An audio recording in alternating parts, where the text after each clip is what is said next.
Nadine, David, thanks for joining me here at beautiful LSI 2022. It's great to be here. Pleasure, Joe. And both of you, I'm really excited about chatting about this because this is the 20,000 foot view of what health tech, healthcare is looking at right now. And of course, a Lyra background and Proximie background.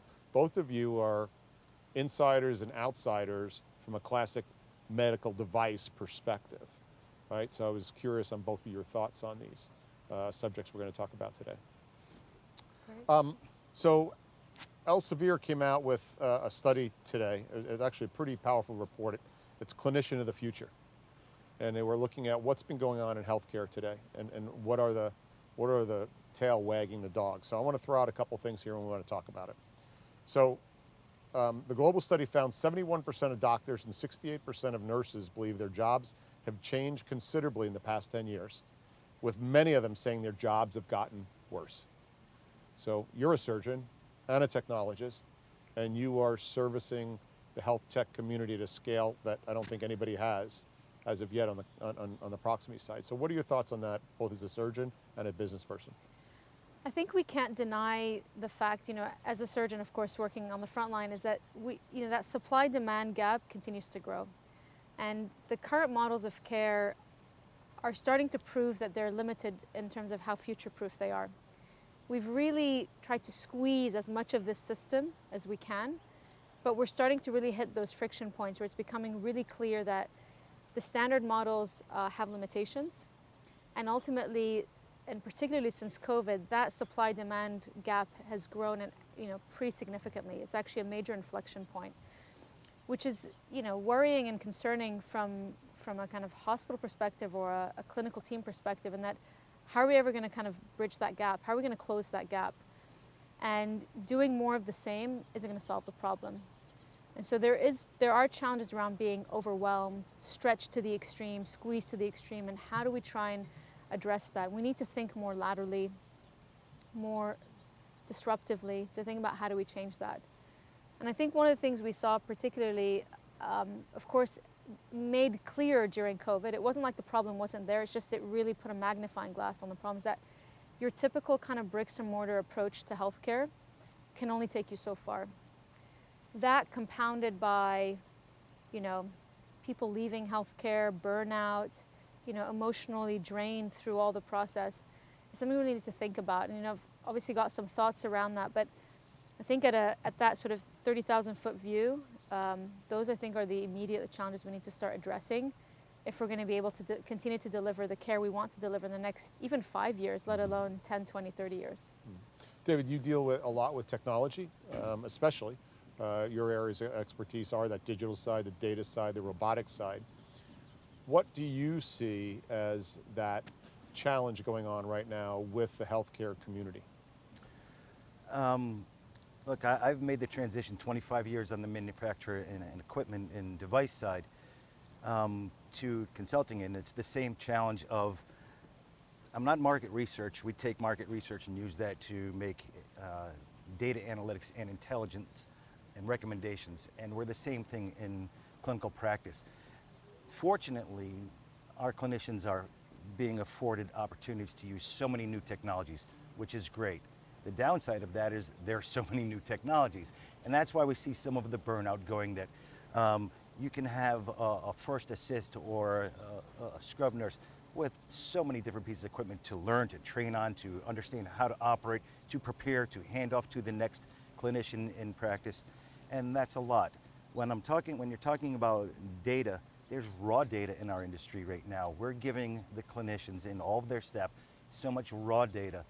And it's nice to have the data, but then you have to stop, pause, interpret, and understand how you're going to use that. And we haven't made meaningful use out of this data, taking it from what I was saying, I use market research to make recommendations. We haven't taken the raw data, manipulated it, or put it into an algorithm that uses artificial intelligence, uses machine learning, takes more interpretation, understands that, and doesn't dictate by any means to a clinician what to do, but makes recommendations or gives them meaningful information that they can process more rapidly and more meaningfully with a better clinical outcome, with a better procedure, with a better utilization of whatever technology they've been adapting? I mean, I'd love to add one point to your first comment, then one to your second. I mean, on the first comment, I think you're absolutely right. Like, feeling supported, coached, mentored through this just plethora of new devices. I mean, there's some graphs out there to just show you the new technologies, the new techniques that clinical teams have to acquire is exponentially growing. Every other month we hear about a new device that comes to market, or a new system, or a new technique. And we need to make sure that the teams behind that need to deliver that are supported, trained, coached, and mentored to deliver that. And from my experience, having worked and supported training for medical device companies for many years, it was really part of the impetus that made me start Proximie, to think about how can we provide more of a crowdsourcing opportunity to share the knowledge together and support the training and upskilling rapidly of these teams. If you're a scrub tech or a first assist with a big, new orthopedic tray of a whole new set of kit, I mean, it can be quite daunting, let alone the doctor that has to use it, let alone the juniors that are training alongside them. So really thinking through how you bring in and almost better understand the ethnography of the operating room and pull that all in, I think is really important. And I think we've tried to bridge that with Proximie, and we've shown that we can accelerate that time to training by 60%. And that is one way that we can try to sort of bridge that. But on the other side, in terms of the being overwhelmed by data, I think clinical teams don't want another dashboard. Like, that's not what we're looking for. More and more dashboards, more and more charts that tell us just a lot of data and information. It's how do we then interpret that into what is it really telling us? I can have a lot of graphs and charts that tell me things, but what is it actually telling me about the care we're delivering, the optimization, the effectiveness of how we're treating our patients, and the clinical diagnostics that we need to sort of deliver behind that. So, when we look at sort of raw data, there's a lot of raw data out there. But how do we actually synthesize that to something really meaningful that is going to shift the trajectory of care and the pace of care, I think is really how we should be starting to look at data. And the kind of the avenue of data and analytics and AI in healthcare is still nascent. We're still learning, and there's a lot to grow in there. But I would really urge people to really think about what question are we trying to answer, and how does that shift the trajectory of care on the back of it? Pablo Garcia from Verb Surgical. Pablo is one of the early Yodas of digital. And Pablo said last year at SDTS in Houston, at Eric's meeting, said, everybody's talking about data, but nobody can agree upon the language of data right now. Like, if I say cat, everybody can envision a cat in their head. And if I say yellow bus, you got it. But we're irresponsibly throwing around the word data in the medtech, health tech industry. And we're also applying data right now, and I wonder what both your opinions are on this. It seems like most of our data fixation is on the acute procedure itself. And are we spending enough time on both ends of that, pre and post-operatively, on what outcomes mean? So what are your thoughts on that, and especially in the robotic world where you carry some really good experience? Yeah, we talked about this a few months ago, Joe, and it's the entire perioperative process that you have to take into account. You can do a perfect surgery. You can have a surgeon and all their staff do something absolutely perfect, textbook in the OR, but maybe the patient wasn't prepped properly and they came in suboptimal. They were undernourished. They were not prepped right. They are going to end up with a post-operative infection because of prep. Or after they're completed in the OR, the post-op, or maybe even at discharge, or even the care following discharge is suboptimal. It all goes back to, well, was it the surgical procedure, or the surgeon doesn't care? It's their patient. They're not gonna have a great outcome. So it has to be the entire process, perioperative, pre, during, and post, and through discharge. One of the clinicians said, I do such great care at this institution with all the staff, and we wheel them so caringly in a wheelchair to the door, and then wave goodbye and hope they do well. Right. Where's the data follow up there? Yeah. So here's an interesting stat while we're on data. Clinicians predict that over the next 10 years, technology literacy will become their most valuable capability, ranking it higher than clinical knowledge, which is really interesting. In fact, 56% of clinicians predict they will base most of their clinical decisions using tools that utilize AI. However, 69% report being overwhelmed with the current volume of data in the digital health technologies, and it's even becoming more of a burden than helping. As a result, 83% believe training needs to be overhauled so they can keep pace with technological advancements. So are we trying to improve a system that should be thrown out anyway in the first place? Right, we're putting data on a model that hasn't changed in over 120 years, surgery. And we're overlaying data analytics on that. Should we look at it, healthcare being more than just a nurse and a doctor? And can we change and start to higher fidelity talent pool within the healthcare system? Now, you deal with that every day. I mean, I think there, two things stood out to me from the point. I mean, one on the technical literacy, which we'll talk about, but I think we need to be careful not to over-index, like you said, in the current model, the role that AI is going to play in the current model. I mean, there's definitely a promise of what AI is going to deliver in surgery, but we have yet to see what that is going to actually do. And yes, it can be useful in very distinct cases about, identifying specific paths or anatomical structures or others, but, just layering in AI into surgical workflow and just assuming it's all going to kind of work is challenging. And we haven't seen that really take off. We've been hearing about AI in surgery for quite a while now, and it hasn't really taken off because the underlying infrastructure doesn't exist. And this was something I thought about with Proximie years ago. I remember it was 2014. I was sitting in my OR thinking, this is a hugely analog, undigitized environment. And I really echo your point on the pre and the post-op, because the connected surgical care has to happen. It can't just be in the OR, it's everything. And so focusing on, building AI algorithms on some videos of an operating room independently are interesting and academic, at this point at best, but they're not going to shift the way we deliver care unless we really think holistically about, how are we going to generate enough, data sets, the fidelity, the heterogeneity of the data sets so you eliminate bias. How do we make sure that these algorithms are sustainable? There's still a lot of thinking that has to happen. How do we make sure the labeling is standardized? What Pablo talked about when we were at that same meeting together.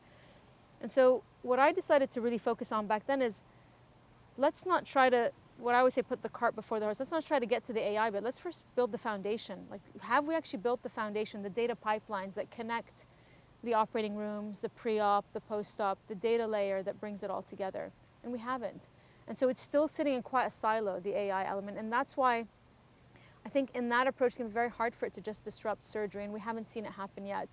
And most clinicians are still quite skeptical, if you talk to surgeons, about the role that AI in and of itself will play. The bit that I think is also more important is the technical literacy. When we look at medical school programs, look way upstream, before you get into the surgeon completing his training, but even at medical school, even in that early intern year, are the programs being redesigned to include technical literacy, to include medtech, digital softwares and others? They haven't yet at large. There are areas and pockets that are doing a good job of pulling it in, but I think that's the bit we need to overhaul. And it's not just medical school, it's nursing programs, it's physician's assistant programs. We're talking about AI, and yet the nurse on the ward is still filling out a clipboard or at best an iPad. So, there's a big disconnect still. Dave, do you think if we started all over again, would the healthcare system be designed as it is today if we had a blank sheet of paper with what we know today? No, I think we're so inefficient. It could not start from where it is today. I think that's where we're struggling to evolve it, because we're at such a nearly broken system. And look, I'm always hopeful that there's ways to improve things. So when I say nearly broken, we've got a lot of issues with the system. The disparity between different standards of care and access to care. But not only just that, the amount of information that we're able to use when somebody enters the system. They could have been at 4 different touch points in the healthcare system, and you're starting to ask the same questions that has already been populated into another system. So no, I don't think we would have started from where we are today whatsoever. I remember 15 years ago, somebody showed me a little barcode on the back of a driver's license, said, here's what I'm trying to build for a user health information system. There's a lot of HIPAA requirements, and it's a whole day seminar to have that discussion, but we don't have access to patient information. So how do they make meaningful decisions even when they're getting more data and inputs that Nadine was just talking about? I mean, I'm very hopeful that this is going to transform the industry. You know, people use information every day, and it evolves every decade, Joe. You know, you look at SPO2. You didn't have that parameter 40 years ago. You're looking at different pieces of information that everybody has to learn how to use. It's not going to replace a clinician. You're saying clinical decisions will be less important than learning how to use data. You're still going. That's why they're clinicians here. They're still going to have to make medical decisions based on their clinical knowledge. Their clinical knowledge will direct that care based on the inputs they get. And they use inputs all day today, every day with their decision making, based with their clinical knowledge. And that I don't think will ever change. But what They'll have more let me challenge that for a second. Let me challenge that for a second. So the clinical knowledge by the 10,000 hour surgeon takes that surgeon 25 years, 30 years to accumulate. And he or she gets an algorithm. Well, why can't I use narrow AI? Let's be smart here. AI in general is not really usable. But if I can take narrow AI and give it to a 3-year out surgeon, she's just out, now she's in surgery for 3 years, and I can take that 50 years of surgery and then give it to her clinically for her to get advisement on. She still picks strategy. Right, because strategy in the surgery, right? You're a surgeon, so you can have all the clinical data you want in a highly predictable environment, and you can make the chest move from here to here. But what happens when things go sideways? That's the point. That's the exact point I was going to talk to you, Joe. You can say that I don't need clinicians making decisions in the middle because we could automate, we could standardize everything. But these are human bodies that are unpredictable, and everybody is different. We are not homogeneous by any means. Now you can say for 60%, for 80%, this approach will work great. What happens when it doesn't? And that's where the clinicians become very much involved. So you can have a specialist or you can have a generalist. A specialist is there for your more difficult or more nuanced cases. But even with the generalist, when something goes south, you're going to want a clinician making decisions, not an algorithm. Well, They could get more information and inputs that are going to be helpful to that decision making, but they have to make a clinical decision. but if the clinician that you want bedside with you, you know, in the middle of a procedure, and she has 20,000 hours and thousands of procedural experience, she basically is an algorithm, an inefficient one, but she's an algorithm. And so if I could take all that learning from all these cases, and you and I wax on robotics all the time, all those learning on all those cases, and I can put them as an advisement on the screen with that new 3-year surgeon there who might not have the 20,000 hour expert next to them. I'm actually giving them more than that, and I'm giving them a machine who makes less clinical mistakes than somebody who is working purely on their own algorithm. Doesn't that add value to the equation? And isn't that actually better than the surgeon bedside who's got all those procedures? I don't know. It adds value without question. Example, you're in a procedure and the blood pressure is going down and you turn to the anesthesiologist, say, I think I've lost some blood, call it. How much blood do we need to give a unit? You're guessing. It's pixelated today with some technologies that you can say 700 ml or you're up to a liter 0.3. So you can actually do that today, but technology didn't tell you that before. And you could say, we need to add a unit of blood now. But that's still a decision. If I think I bring too much volume to the patient, I'm going to have respiratory issues. And these are clinical decisions. We can give them the information, but they have to make a call. Yeah. I think what we see is, you know, and perhaps there's 2 points that you're touching on. I mean, one is, if we go back to the original point about that, you know, supply demand of healthcare workers to deliver the care, we need to find ways to accelerate that learning to make sure that we have competent, safe, effective, you know, healthcare workers in the field delivering care to patients. You know, in the US, let's say it takes, I don't know, 5 to 8 years to train a surgeon. In the UK, it takes about 10 years. That's a long time. It's a huge investment, and it takes a long time to get that ROI for the patient. And so we need to be looking at where safely and with quality we can accelerate that learning curve. And there's already enough evidence that's showing that inputs, you know, bringing human and technology together can accelerate that. there's already evidence that shows, video performance metrics can accelerate learning curves and drive down, variation or harm to patients. And there's evidence that shows that by bringing together, I always say this at Prox, we want to bring the best of human expertise with the most advanced technologies to save lives. And I think that's that medium that we should be aiming for, that almost very seamless interplay between human and technology that's going to really help us shift to that new pattern of healthcare. You said if we had a blank canvas, what would we design it to be?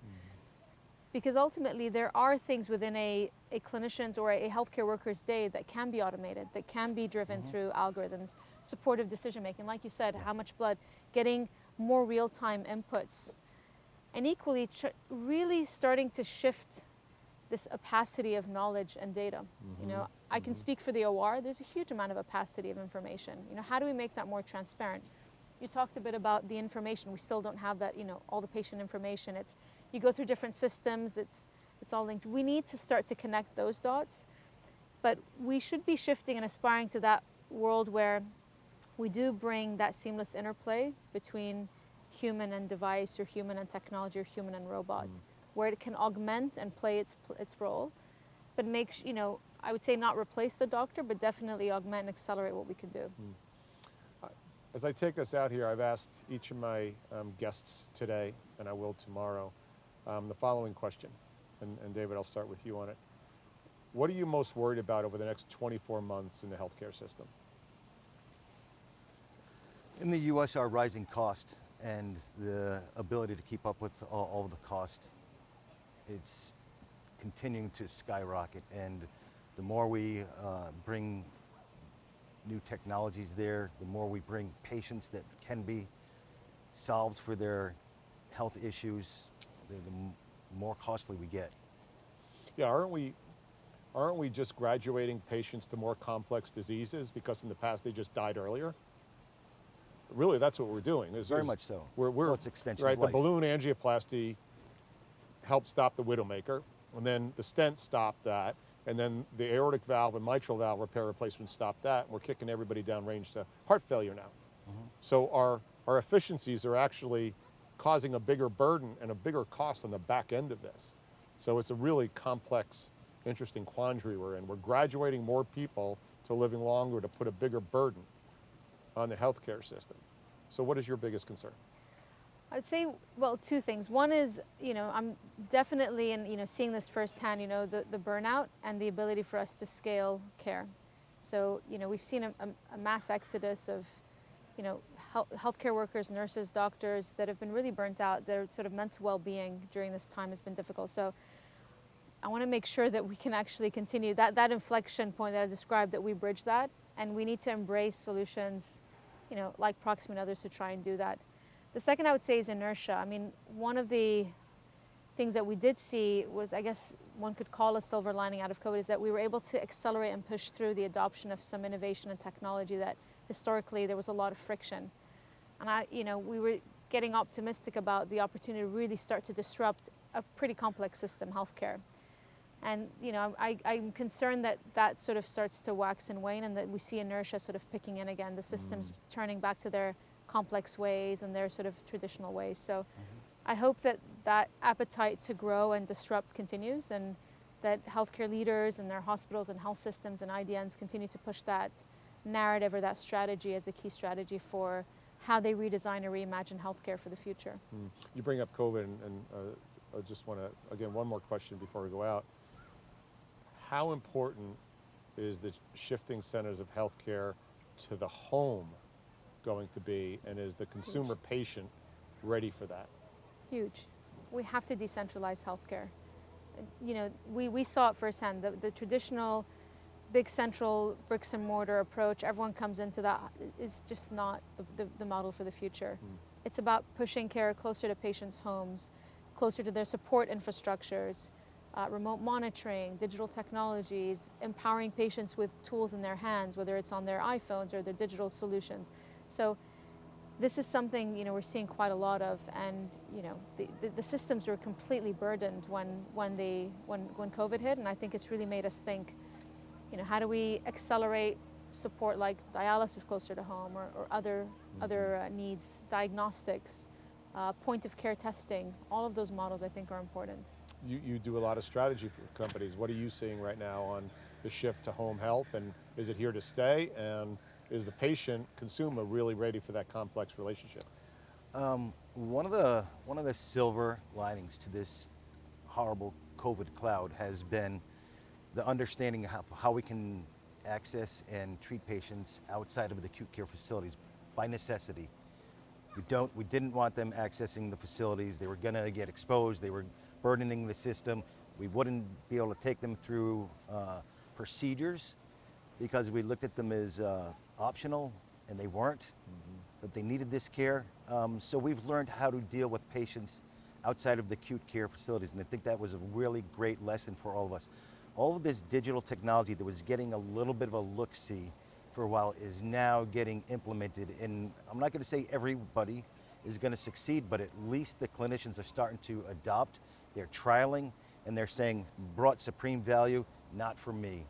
So that's what the COVID has brought to us. And yes, we're right down the road here, Scripps. They have a chief medical officer just for hospital at home, bringing patients out of the acute care facilities, being able to treat them. ASCs booming around the country. Let's do these not highly complex inpatient surgical procedures outside of the acute care facility. Let's set up just surgery and home.